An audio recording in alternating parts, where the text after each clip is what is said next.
Karomah Wali Sakti, Syekh Abdul Muhyi Pamijahan, mampu berjalan di dasar lautan. Syekh Abdul Muhyi merupakan salah satu wali yang dikenal memiliki karomah yang sangat sakti.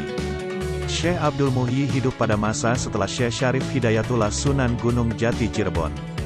Ia menjadi penerus perjuangan Sunan Gunung Jati dalam menyebarkan agama Islam di tanah Jawa Barat bagian selatan.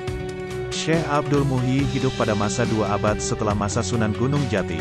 Dia lahir di Mataram pada tahun 1071 Hijriah atau tahun 1650 Masehi. Pada masa Sunan Gunung Jati sudah berhasil mengislamkan beberapa wilayah di Jawa Barat, dari mulai perbatasan Losari hingga ujung Kulon Jawa Barat. Namun, bagian selatan Jawa Barat belum sempat tersentuh oleh Syekh Syarif Hidayatullah Sunan Gunung Jati, Cirebon. Perjuangan untuk mendakwahkan ajaran agama Islam ini kemudian diteruskan, salah satunya oleh seorang wali Allah yang dikenal memiliki karomah yang sangat sakti, yaitu Syekh Abdul Muhyi. Syekh Abdul Muhyi mendapatkan titah dari gurunya, untuk mendakwahkan ajaran Islam ke bagian selatan Jawa Barat. Sang guru pun membekali Syekh Abdul Muhyi hanya dengan ciri-ciri tempat yang harus dituju olehnya Syekh Abdul Muhyi nantinya. Setelah mendapat tugas dari sang guru, Syekh Abdul Muhyi meminta restu kepada kedua orang tuanya untuk mengemban amanah dan dakwah di Jawa Barat bagian selatan. Sejak saat itu Syekh Abdul Muhyi memulai melakukan pengembaraan, untuk dakwah Islam dan mencari sebuah gua yang menjadi ciri untuk dia tinggal di sana.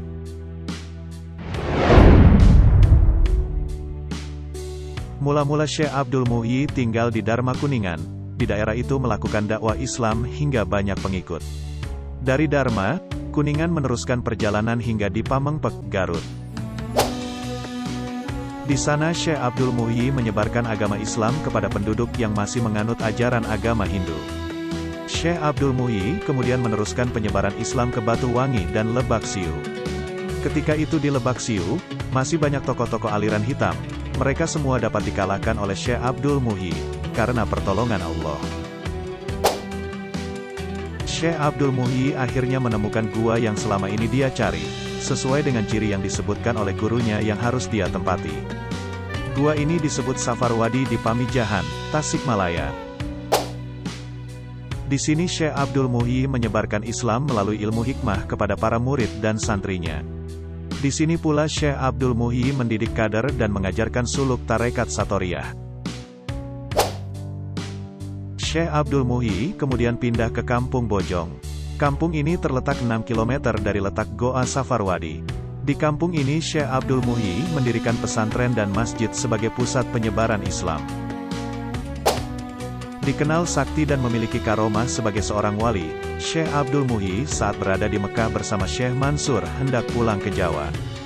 Dua waliullah ini sama-sama memiliki kesaktian yang luar biasa, namun keramat yang dimiliki keduanya berbeda.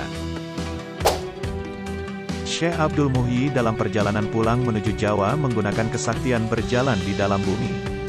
Sedangkan Syekh Mansur pulang ke tanah Jawa berjalan di atas bumi. Ketika Syekh Abdul Muhyi berjalan di dasar lautan tubuhnya merasa kedinginan, hingga dia menyalakan rokok menghangatkan badannya. Namun setelah Syekh Abdul Muhyi menyalakan rokoknya tampak jalannya gelap bagaikan tertutup asap. Syekh Abdul Muhyi mematikan rokoknya, dan jalan yang akan dia lalui menjadi terang kembali. Hal inilah yang menjadi asal-muasal di wilayah pemakaman Syekh Abdul Muhyi ada tempat-tempat khusus dilarang merokok ketika berada di sana.